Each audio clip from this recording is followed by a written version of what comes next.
ব্যক্তিগত লাভারা মায়ার বান্ধব আলো ঘর ঘর বিরোধীখানে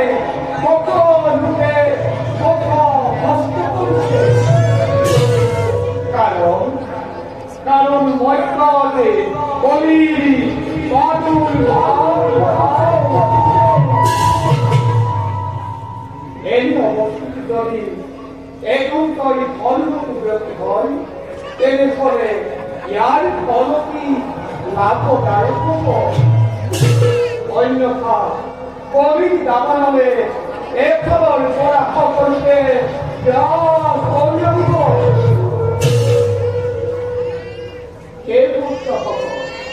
যুবকর্ম অনুকরণ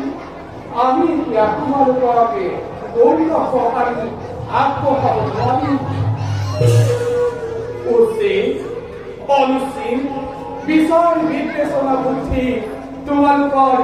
স্বতন্ত্র হব আমি মাত্র নিরাকরণ করি সবার বিনিশ্চিত করি তোমার উপরই কর্ম